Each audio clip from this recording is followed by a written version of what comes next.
Well, I have the top of the hour, so I think we'll get started. I'd like to welcome everyone to the Soil Health Nexus Digital Cafe. I'm Paul Gross, an extension educator in Central Michigan, part of the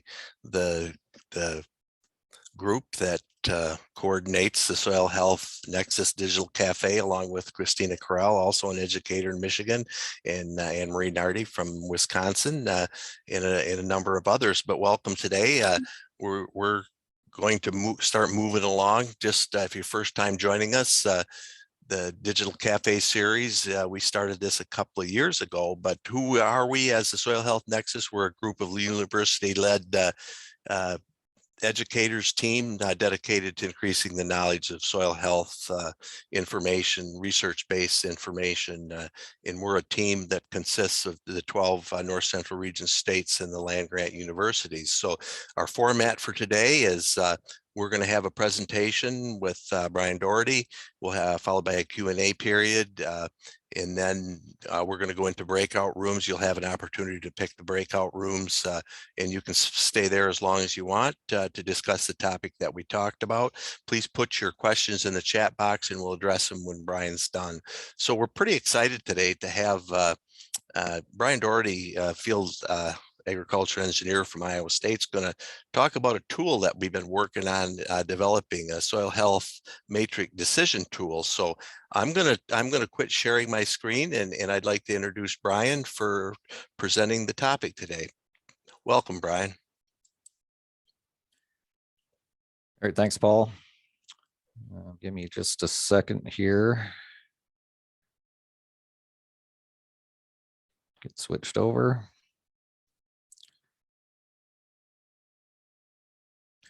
Okay, you seeing the PowerPoint there?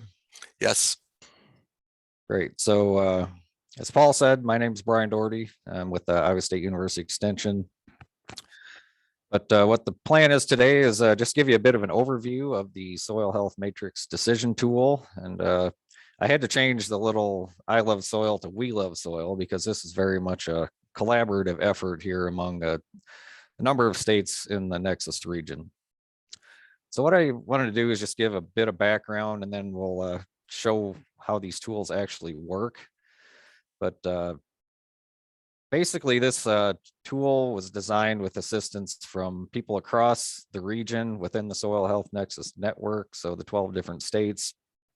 And it's really intended to be more of a beginner or a 101 type tool for assessing potential effects of current practices, or planned or future practices, things that producers are considering doing, and what those effects might be on soil health. And it gives you a way to compare those different scenarios. So we have two different versions of the tool. There's a Excel version and a web-based version. I'm going to show both of those today. And I do want to acknowledge North Central SARE, certainly, for providing the funding support to help make this happen. So the way this was done to develop the actual scoring that went into the tool was we sent a survey to one researcher and one extension professional from each state within the network.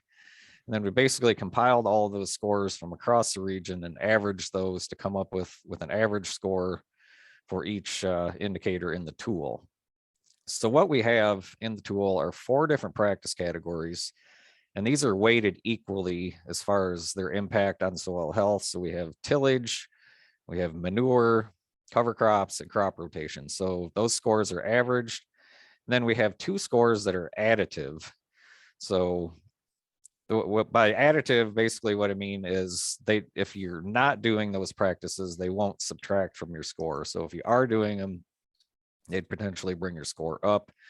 And the reason we kept those separate was, there was some things the way the tool works that, it just worked better to do it that way and just have those be a 0 score essentially if they were not being used. And we had a lot of discussion on this as far as what should actually be included in the tool. And the 2 that we ended up with were controlled traffic and managed grazing. The reason we chose those is because they do impact soil health in the crop production area. So we had a lot of discussion about things like grass waterways and buffer strips and different edge of field practices So you might be wondering why those aren't in the tool. Well, the reason we decided to leave those out is because it just became very difficult to really determine what their actual effect was on soil health in the crop production area. So we stuck with basically in-field practices. There's different soil health indicators in this tool. So the ones that we ended up with are organic matter, one we're calling nutrient capacity, water holding capacity, erosion, water infiltration, aggregate stability, compaction, and soil organism habitat. And I'll get into a little bit more detail on those as we go. But just to give you a little bit of a peek under the hood here, you don't actually see this table when you're opening up the tool, but I just wanted to show how we came up with this scoring system. So we've got the different options there on the left, tillage, are you using manure or not, different options for cover crops, anything from no cover to, perennial cover crops, different crop rotation options, and then the complementary practices, we're calling those at the bottom. And then you can see the scores across the top for the different indicators. And basically, we sent this table to, each of the people in the different states, and they were asked to fill in a score for these different categories. So for example, what would the effect of no-till be on erosion control relative to the other options within that category? And they were assigned a score from -2, which is, very poor, to +2, which is very good. And then we just average those scores across the region. So this is what the Excel tool looks like when you get into it, but there are actually 3 different scores that the tool will give you. So there's an indicator score. So for example, within the options that are selected in the blue drop downs here, which I will show in the Excel tool in a minute, but you select different options here in the drop down menus. So within these particular options, your score, an indicator score for soil organic matter, for example, is a -0.6. And if you read across the table, there's also a practice soil health score. So in this case, conventional till is a -1.4. So that's essentially how this tool works. And then all of the indicator scores across the bottom here are averaged to come up with an overall soil health score for that given set of practices. There's also a table in the tool we're calling other considerations. So things like equipment needs, how much time and labor would it take if you switch from one practice to another, the skill level, the cost. These are sort of generic categories, but it gives a basic idea. Is this going to be, not very expensive, or is this going to be really expensive to do? And then we have a ecosystem services category. So as you select those different options in the drop-down menu, you'll see different things show up in the table here. So, for example, if you're using cover crops, you might see these ecosystem services, whereas you wouldn't if you were not using a cover crop. I do want to mention some of the limitations of the tool, before we get too far into it and actually show you.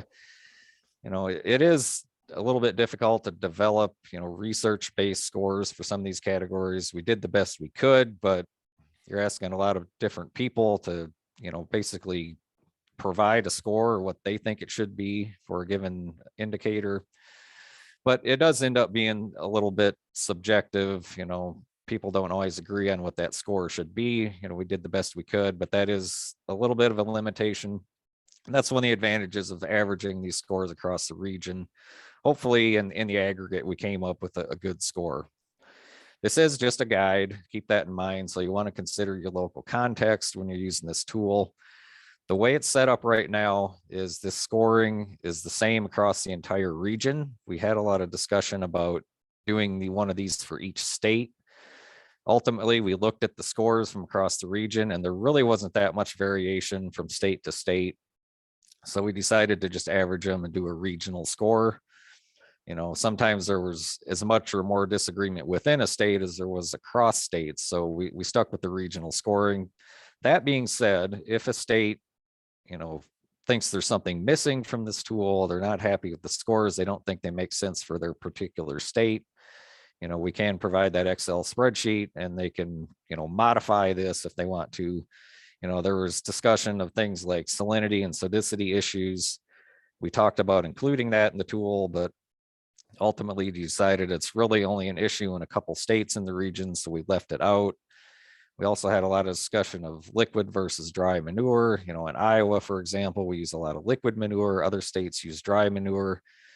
We looked at the research, but ultimately decided that it really wasn't, it was going to be difficult to create separate categories for liquid versus dry. You know, it's a little bit difficult to tease that out in the research, what those impacts would be. So we just called it manure or no manure. But, you know, again, if a state wants to modify that, they would have the option to do that. So getting into the tool, where can you find it? You know, feel free to follow along at home there. So you can just go to soilhealthnexus.org and that will pull up the main page that looks like this. And you'll see a tab across the top there for the soil health matrix. When you click on that, that will bring you to a page that looks like this. And so I do want to mention at the top of the page here, there is a link for a survey. And so feel free to, after you check out the tool, you know, please take a minute to fill out that survey and let us know what you think. This is currently in the pilot phase, so we're still open to, you know, suggestions or modifications for how we can improve this tool. So please feel free to take a minute to fill that out once you get a chance to look at it. If you want the XL version, you can just scroll all the way down to the bottom of that same page. You'll see a green button at the bottom where you can download that XL tool. So that's where you can find that. So now I'm going to shift over here and I'm going to show you the XL version. So when you pull that up, this is what it looks like.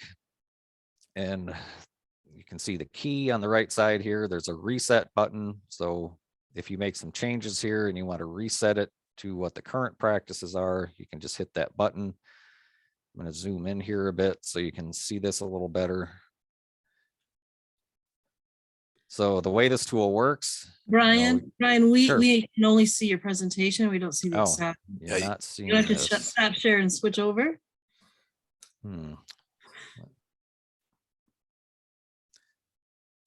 Let me.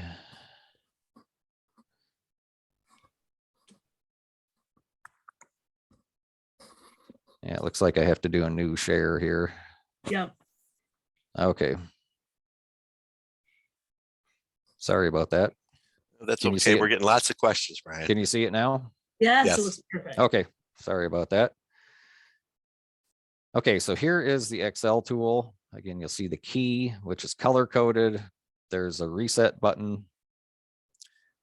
And the way this tool works is you select your practices. So the idea here is whatever the farmer's doing now, they fill out in the top section here.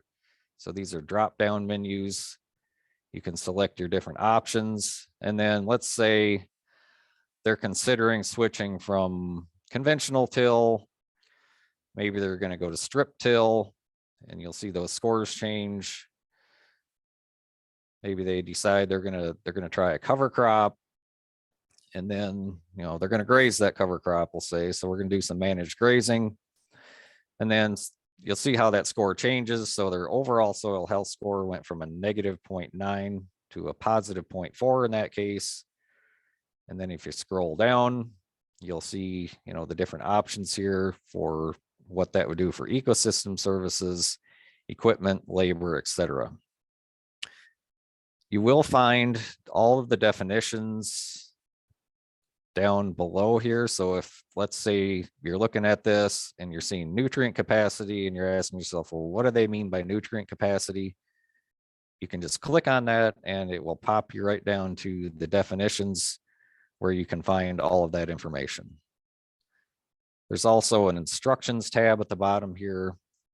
It basically just gives kind of an overview of the tool and the steps that you would walk through to do it. But again, it's pretty intuitive once you're into the tool.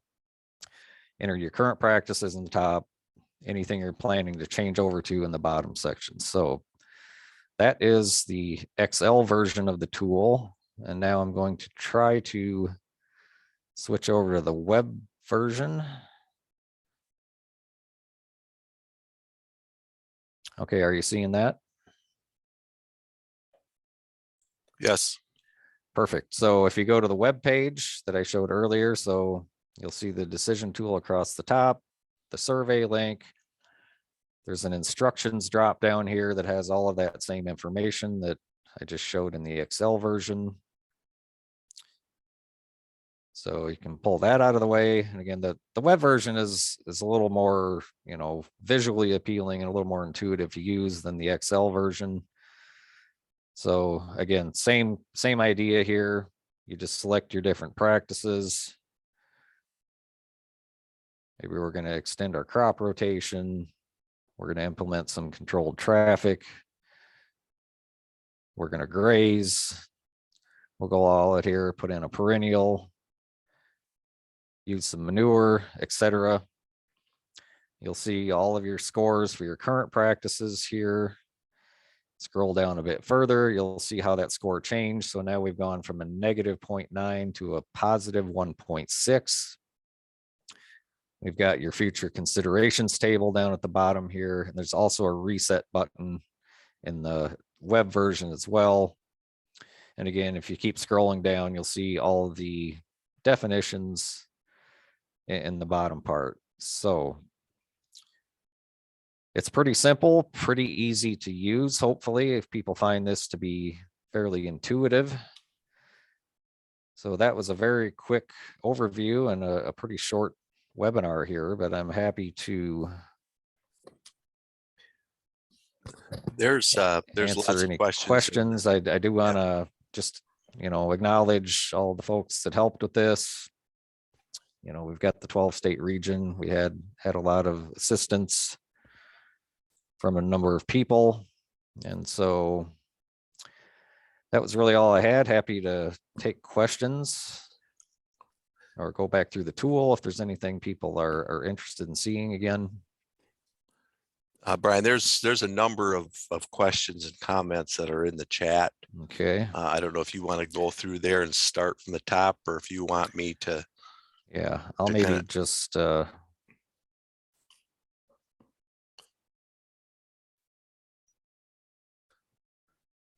me see if I can get out of this.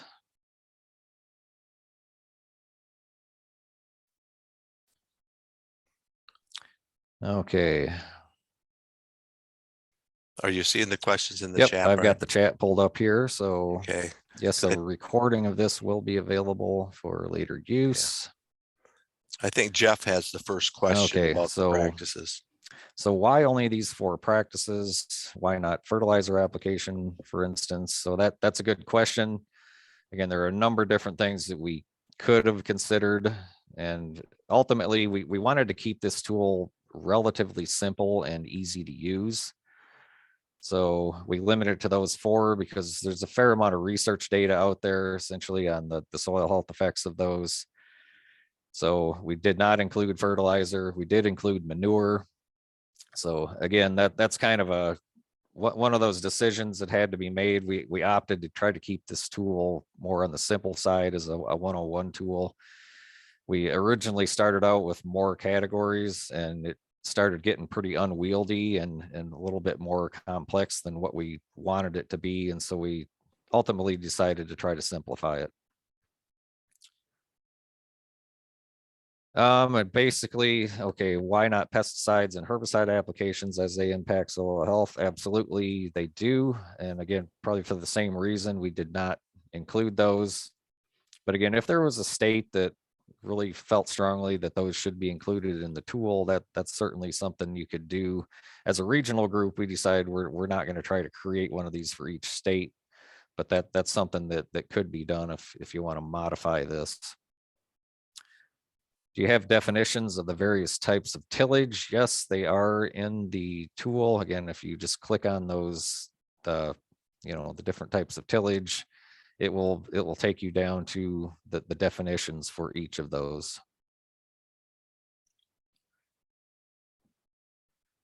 Okay, fairly long one here. It seems like many folks are applying for the Climate Smart Partnership $1 billion program. That RFA wants to verify and document improvements in climate smart agricultural practices and systems. Would this tool work for this purpose? That is a great question. I don't want to venture too far into that because I'm not familiar with the specifics of that program. I would suspect that this tool is probably not going to work for that. This really isn't intended to be a deep dive or a quantified score, I would say, where it's like, this is exactly what you're going to get. This is just a very general guide to soil health. So it's not really intended to be used to provide a specific metric. Okay, next question. Is there an economics piece integrated into this for fuel, fertilizer, time, etc., cost analysis? Currently, no, there is not. That's something that could potentially be done in the future. We'd probably have to have a little bit more time and a little bit more funding in order to do that. But yeah, that would be a nice addition to the tool, but currently there is not an economics piece incorporated into this.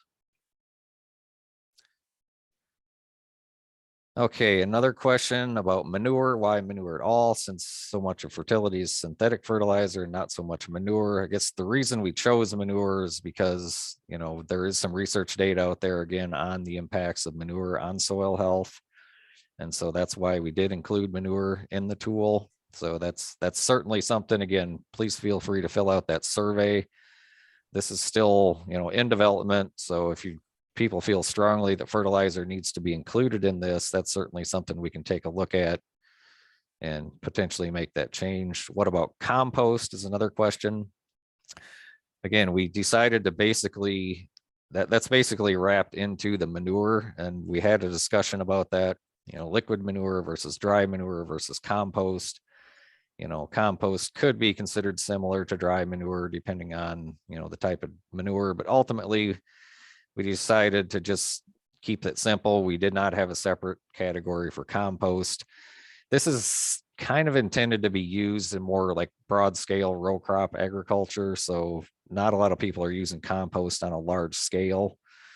There are, dry manures, turkey litters, things like that being used. But we decided to just keep that as one category. We called it manure. And, either yes or no, you're using it or not, just to simplify the tool. Okay, next question. Could there be a way to add in over, under, or accurate applied amounts, both manure and commercial, and have different rates within the point system? Another good question. Again, I think for the level that we have this tool at currently, to be more of a simplified 101 tool, that would be beyond what we would be able to tease out and provide different scores for all of those different options. So we decided not to go down that route. We did have a lot of discussion about how complex do we want to get here. Do we want to have, numerous different categories, but the tool just became unwieldy, and we decided to keep it simple and not include those sorts of breakdowns. Okay, another comment. The aggregate stability definition is a repeat of the infiltration line above it. So thanks for pointing that out. We will definitely take a look at that. Okay, another comment here. Our biggest thing with farmers, landowners is that overall, yes, conservation practices are beneficial, but are they economical? We're trying to find a matrix or a cost benefit analysis for management change decisions. Yeah, great comment. I totally agree with that. And I think everyone in the Nexus would agree. Right now, again, this is just looking at infield soil health. It's not intended to be an economics tool. So if that's what you're looking for, as it's currently put together, this tool isn't going to work for that, but that's certainly something in the future we could potentially look at including an economics component in this tool. Next question, how do you envision this tool being used? Yeah, great question. So the way we envision this is, you're out on the farm having a tailgate conversation with the farmer. They're asking you about, maybe they're new to cover crops, they've never used them. They're asking you questions, how is this going to impact my soil health? Or, maybe they're going to change their crop rotation, all of those different options that are in the drop down lists. You could pull this tool out, you could put in their current practices, you could enter whatever change they're considering making and see how that would would affect that soil health score. So that was how we envisioned this tool being used. Okay, so another comment, again, there's a great deal of impact in soil health from fertilizer, probably more than manure. Again, probably agree with that. We do see a lot of commercial fertilizer used depending on where you are. So that's certainly something we can take a look at incorporating. Next question, are there any future considerations regarding specific soil characteristics, i.e. shallow soils, loamy soils, sandy soils, etc.? We have not discussed that. That's a good question. And, there are different, certainly soil health impacts or different, within those different types of soils, you'll see, differing soil health, I guess is a better way to say it. The question there becomes, if you're going to implement a practice, what would the effect on a sandy soil versus a loam versus a clay soil be? It gets really tough to kind of tease out those differences and put a specific score to what, how much it would change from a sand to a silt to a clay. And so again, that's, why we decided to keep this a little bit on the simple side rather than trying to get into teasing out all of those details. So a comment here, good soil is made from living roots and living soil, certainly. Impact of fertilizer on soil health, generally not as good. Beyond very poor soils, needing a little bit of a jump start to get living roots into that soil. Okay, on the website, what does the future considerations table refer to? Does it relate to the matrix above? Yes, it does relate to the matrix above. So if you go into the tool and you change things in those drop down options, and if you scroll down, you'll see that it changes that table. So depending on which option you select, you'll see different things show up in that future considerations table, different impacts on ecosystem services, different impacts on costs, etc. Okay, another comment, this tool looks like a great start. I'd love to see something similar for the residential lawn folks. I think we will leave that to a different set of experts on that one. So another comment, in Maryland, we have a soil health card that NRCS has developed to assess infield soil health. Have you compared or thought about comparing how the results from this tool relate to soil health card results in the Midwest? Great question.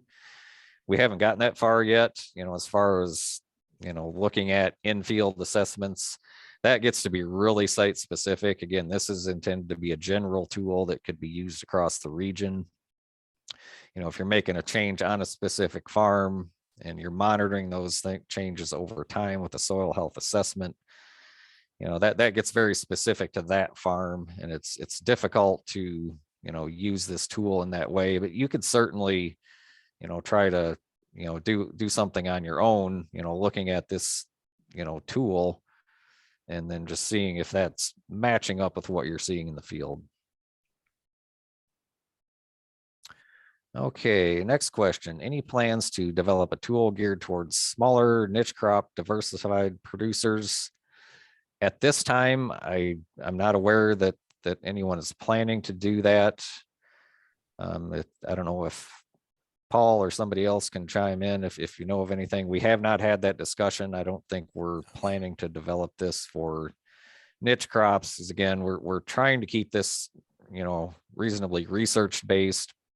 And when you start getting into multiple different crops and vegetables and things like that, the data is probably out there. We haven't looked at that yet, and we haven't included it in this tool.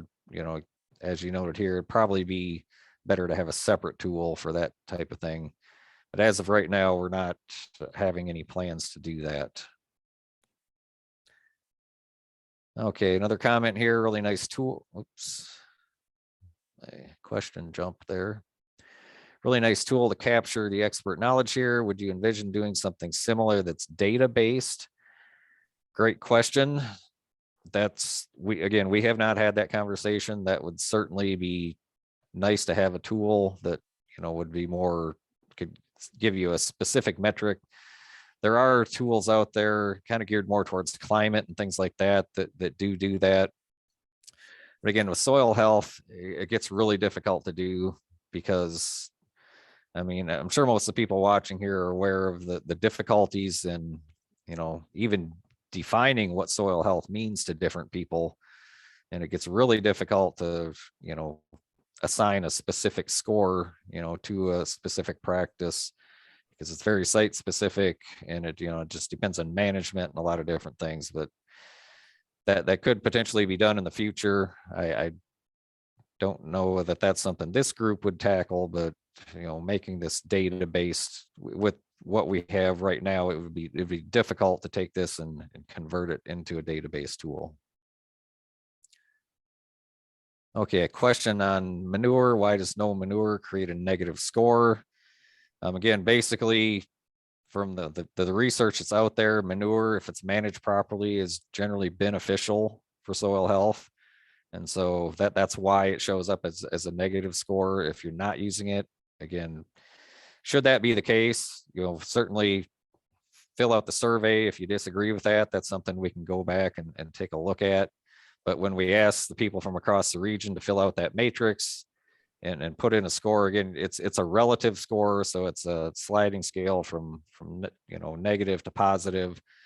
And so basically when you're filling out that matrix, you're comparing manure to no manure, and you're assigning a score to each. So they may have given a slightly negative score to no manure versus a slightly positive to the manure. And so that's why it comes out that way in the tool. Okay, one more comment here. New Zealand's soil health assessment tool has options for both expert knowledge and database related interpretation. So feel free to click the link and check that out. Okay, here's a loaded question. What does soil health mean to you all that created this tool? So I would suggest to go to the Soil Health Matrix website and take a look at the information that's there. Again, that's why this tool, we kept it pretty general. It does get to be somewhat subjective. And so everybody probably has a little bit different definition of what soil health means to them. I don't want to speak for the entire group here. So I would say just check out the Nexus website for more information. I would say, Brian, that we have a definition. The Soil Health Nexus does have our definition of soil health that I think probably could direct you to. Yep, great point, Paul. I think there is a definition on the website. Okay, another question. I wonder if the NRCS dynamic soil properties work would be a potential data source for this. Great question. I don't know offhand without taking a look at that, but that's, again, please put that in the survey if you take a minute to fill that out, and that's something we can take a look at. Okay, I think Anne Marie covered that next one. Another question about the score on manure. Why not a 0 instead of a negative? Again, that's something we can go back and review and reassess that, if that should just be a 0 instead of showing a negative score. Okay. Might be tied to the target audience. Someone's suggesting as far as that negative versus neutral. Again, we'll go back and take a look at that. Okay, another question. Is there some way to reduce the cost of crop rotations in the table? It appears that a single rotation is a single $sign and any rotations are $3 or $4 signs. There doesn't seem to be any way to show a reduced chemical cost reduction. Yeah, good point. So mainly that was just looking at, the cost of the tillage itself. It wasn't taking into consideration the broader effect that would have on the operation as far as more or less chemical use. Again, please put that in the comments. We can go back and review that. Yeah, this is Anne. That's a good point, Scott. I think the point to make about the future considerations when it talks about the economics of that or the potential cost is that's really the cost to transition to that new practice, rather than the cost to maintain that new practice or how that cost would look like on that dollar per dollar sign. Obviously, that's something you'd have to look at in your books. But I think thinking back to our overall goal for the tool in terms of if you were looking to implement a new soil health practice, which practice is going to make the most sense for you, you'd want to keep it in touch there. Like, okay, when I look to transition to this practice, what's the cost? So just a note about that, that it's not the cost of doing the practice overall, it's transitioning to that or adding that practice in, right? Because sometimes it's saying, would you need a new piece of equipment to do that? That kind of thing. Yeah, I guess the biggest question I had was, as soon as you start showing that extra dollar amount, it seems to me like it's probably gonna negatively affect the way the producer looks at it. What I'm saying is part of the reason why you do crop rotation is to reduce the cost of chemical application. Is there some way to put a note or something in there that you could actually say, you know, you should be able to see a cost reduction once you start that rotation? There's a real dramatic, to me, is a really dramatic difference when you go from single rotation up here to the other rotation. There's like $1 to $4 signs. I just think that's something that needs to be looked at. I would say if I went out to a producer and started showing them that, first thing would do, say, well, it costs too much over here for crop rotation, I'm not going to do it. That, to me, that is, for this particular table, that's important. You know, the economic costs and all those kind of things. Somebody was talking about doing another matrix on, certainly is needed, but if we're going to do this as a snapshot in the field, I think it would be helpful to do something with that. Yeah, that's a great point. I appreciate you bringing that up. And that, yeah, we did, as Anne Marie said, we did that cost that's shown in that table was just factoring in that, you know, more of a transition cost. If you might need to buy some different equipment, you know, a strip till bar or something like that to make that transition. It wasn't looking at the longer term effect on the operation, but we can take a look at that and see if there isn't some way that we can incorporate that into the tool. Can you put that also in writing? Can you go back and kind of go to the tool and fill out that form, that survey, and kind of state what you just told us? That's a good thing we need to do. And I don't want to lose or forget to do that. Yeah, exactly. As Christina said, Scott, we'd love to have your feedback and everyone here. We're going to try to make sure that we, you know, capture this feedback. But obviously it is easy for us to capture it through that survey. So I would encourage everyone, I'll put a direct link to that survey for folks in the chat. But this is a great avenue to give us some of this feedback, as we are, you know, we've put this out kind of as a pilot, knowing that we're getting, you know, feedback from folks. And I think this is really good feedback that we'd want to incorporate as we look forward to move forward. I'll put the survey in the chat for folks. They have it directly. Yeah, this is great. We really appreciate everybody's feedback on this. So do we want to keep going with questions here? I see there's still more rolling in, or do we want to do the breakout rooms? What do you think, Paul? Well, I think I would just keep going with the questions, Brian. That we're getting a lot of really good feedback and comments, and I would just encourage you to keep answering questions as long as they come in. Sure. Okay, the next one I see here, asking if we're suggesting that everyone should be using manure. I would say no, that's not really the intent, that we're saying everybody should use a manure. It's just basically we're just saying if your choice is between manure and fertilizer, in general, if we look at the research, you could expect a little bit more of a positive benefit with the manure versus the fertilizer. Again, if it's managed properly, if you know you're putting on the proper rates and things like that. So that's basically what the tool's showing. It's not, you know, it's each producer has to make that decision as to what practices they're going to implement. Okay, question here. If the tool looks only at the crop field, why does the multi-cropping include woodland-based systems, including woodland, pasture, and agroforestry? So great question. We need probably something that slipped through in the definition there. I don't know that should be in that definition of multi-cropping. We can take a look at that and see if that makes sense. I can see double cropping, but covers after a cash crop are about the same as double cropping, possibly better as they aren't harvested. So yeah, thanks for the feedback on that. We will review that definition and see if that still makes sense. And Brian, I mean, to go back to the question before, I have actually used this tool, not just in field crops. I've used it in several different crops and it does work. And the people put it together, I mean, predominantly they were field crop educators, but I cover all crops. So it works in other crops as well. So we don't need to restrict this just to corn, soybean, wheat. I mean, we can use it for anything. Again, Great, we're yeah. looking at soil itself.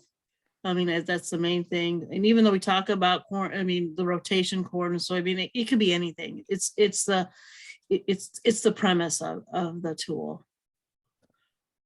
Yeah, I appreciate the clarification there. You're talking to an Iowan here. We don't grow vegetables. So let's see, where are we at?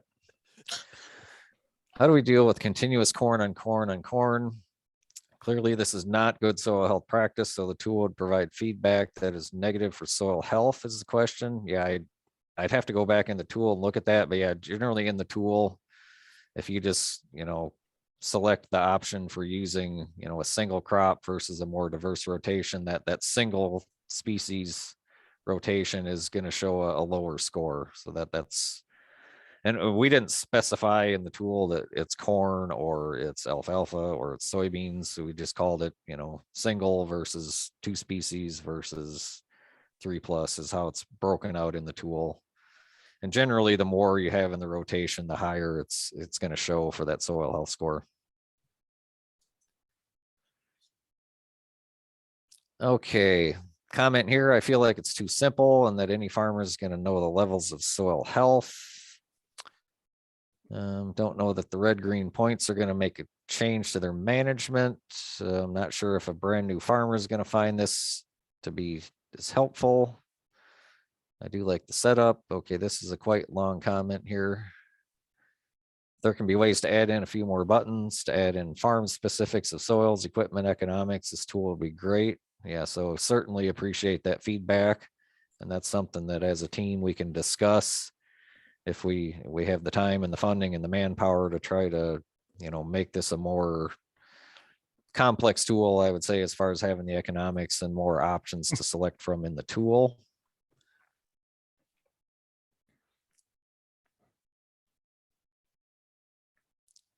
Okay, just a comment here from Paul that may have been part of the ongoing discussion. I'm not really sure. I don't think it would hurt to keep them in 2 separate tables. Here's how to improve your soil health is the starting point.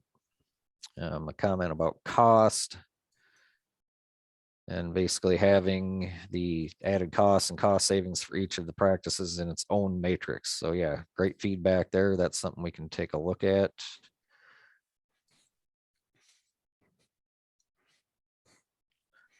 Okay, so Paul's telling me Iowa used to grow a lot of vegetables. I agree. We used to grow grapes. We used to have a lot of things in Iowa. So actually, a lot of folks grow vegetables in Iowa. So yeah, I maybe shouldn't have made the vegetable comment, but generally most of our land use here in Iowa is going for row crops, corn and beans. Iowa should definitely switch to growing more veg. Why open a can of worms there? I would agree. I'd love to see more vegetables growing in Iowa. So last question I'm seeing, is there a way to show what different inputs do to soils for soil health? So there probably is a way to do that. I guess I'm not really sure what the questioner is referring to with different inputs. So maybe kind of related to the fertilizer questions earlier. That's something we can take a look at. Okay, another comment here. I feel like this is a nice tool to get a quick snapshot of what would happen if we changed or added a practice. Appreciate that. And that is exactly what we were hoping this tool could be used for. Okay, a question at the bottom here. Would it help your potential to get more SARE funding if you had support from this group? I guess I'm not quite sure what the questioner's asking there, but that's maybe something we can discuss as a team, whether we want to pursue more funding to continue working on this tool. I think that's what the question was kind Yep. of focused on. So, Yeah, so so I I think don't we think, wore them out. I don't see well, any more questions. well, you did an excellent job, Brian. Okay, I'm gonna stop sharing here. Stop sharing, and I'm going to share my screen again. And if we still want to go into breakout rooms, we'll give you the opportunity, because we're not the end, just to discuss maybe the impression of the topic and more input to the tool itself. And I really appreciate everybody's comments here today, because we started off on a journey with this tool, and it became, I think, Brian, I'll quote Brian, it came unwieldy, and then we kind of had to shrink it down and go back to kind of the original 101 tool, where we can set on the tailgate and start having the discussion, comparing practices, whether you're you're a crop advisor or an RCS rep or an agronomist. So we still got to work on it, but there's a lot of things we can add. But again, it takes time and effort. So with that, I thank everyone for joining us today. Please join us again next month, May 18th, and we're going to have Linda Propke from Purdue University is going to talk about the adoption of change, and I think in these times, I think adoption of change might be a really interesting topic to talk about. So with that, again, thank you, Brian, for sharing your knowledge and information and leading us through a maze. And I also want to thank you for your work contributing to the development of this matrix. So with that, I think if you'd like, you can go to a room if it's offered and stay there as little as you want. But again, thank you very much, and have a good week.